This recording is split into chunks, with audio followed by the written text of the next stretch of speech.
তাইলে ওর বাবাকে এবার খুঁজি। তোর মান সম্মান না থাকতে পারে, আমার তো আছে। ধৈর্যের সবকিছুর একটা লিমিট আছে। তুমি ভাবছো কি যে শোয়েব এত বছর ধরে ধৈর্য ধরে পড়ে রয়েছে, এটা বোধহয় বুধাই, এটা এমনি থাকবো? বিষয়টা কি এরকম?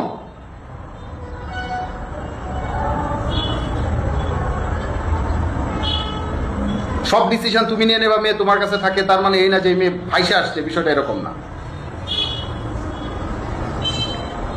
অন্যায় সহ্য করছি,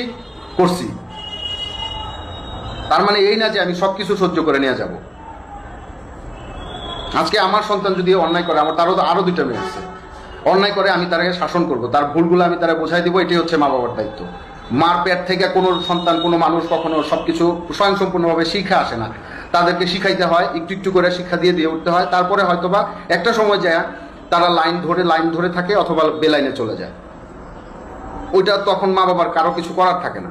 এখন যদি আমি একটা ডিসিশন নেই, সেটাতে আমার মা বাবার তো কোনো হস্তক্ষেপ নাই, কারণ আমার এই বয়সটা, আমার এই বুদ্ধিটা, এই মেধাটা আমার আল্লাহ আমারে দিছে। ভালো মন্দ জাস্টিফাই করার মতো এবিলিটি আল্লাহ আমারে দিছে, এখন আমি জাস্টিফাই করব। বাট বাচ্চা শিশুর যে শিক্ষাটা, সেটা তো সে মানে আল্লাহ প্রদত্ত পাওয়া যাবে না, এটা তারে দিয়ে যেতে হবে। আল্লাহ তো দিয়েই দিছে তারে। তো সে যদি ভুল করে, ভুল বলে, মা হিসেবে তোমার তাকে সংশোধন করা উচিত ছিল। আমি গেলাম ঢাকায়, বাসার নিচে দাঁড়াইছিলাম, ঘন্টার পর ঘন্টা দাঁড়াইছিলাম। তোমার সামনে মেয়েটা যদি বলে যে আমি আছি মাওয়াতে, তুমি গুলশান অথবা উত্তরা রেস্টুরেন্টে থাকি, তুমি কেন একটা থাপ্পড় দিলা না কেন তখন, যে তুই বা তোর বাবা আসছে কিশোরগঞ্জ থেকে দেখা করতে, তুই মিথ্যা বলিস কেন? তুমি আমার ফোনটা পর্যন্ত পিক করো নাই।